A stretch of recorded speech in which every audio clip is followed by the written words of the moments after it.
মাননীয় শওকত মোল্লা মহাশয় আর কেউ কোনোদিন তৈরি হবে না। আমি দেখেছি অনেক সময় ফেসবুকে চুলবুল করছে, কিছু দালাল আছে নানা রকম কথা বলছে। কোনোদিন এত মানুষ এক জায়গায় করার ক্ষমতা হয়নি। ভাঙড়ের মানুষ তো চাইছে না, ভাঙড়ের মানুষ চাইছেন শওকত মোল্লাকে উন্নয়নের কাণ্ডারি, যিনি যাকে তাই চাইছে না সে কেন উপজে নাক গড়ায় আগে যেতে চাইছে? সে তো অনেক করেছে, কিছুই ছিল না। আমি দায়িত্ব নিয়ে বলছি, আমি একজন তার সঙ্গে রাজনীতি করেছি।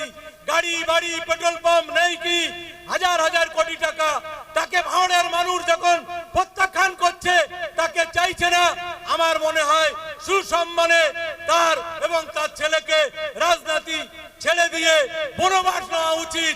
এইটা আমি মনে করি সম্মানের সহিত তাকে দল ছেড়ে দেওয়া উচিত। ভাঙড়ের মানুষ কোনোদিন আবার চাইলে তাকে ডেকে নেবে। তাই আমি বারবার করে বলবো, চুড়বুড় করে কোনো লাভ হবে না। শওকত মোল্লা দানি, দান করতে জানেন, রাস্তা করেছেন, মানুষের কি দেয়নি? যখন যেটা প্রয়োজন পড়েছে, শাড়ির দরকার, কম্বলের দরকার, ছাতার দরকার, ওষুধের দরকার, বইয়ের দরকার, একটা মানুষ দিয়েছেন।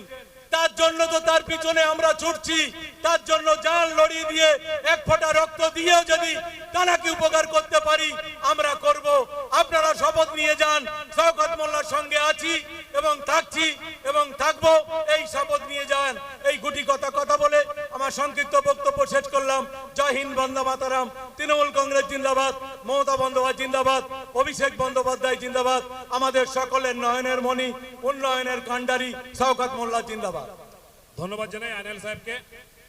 আমাদের পরবর্তী বক্তা, আমাদের বাস্তব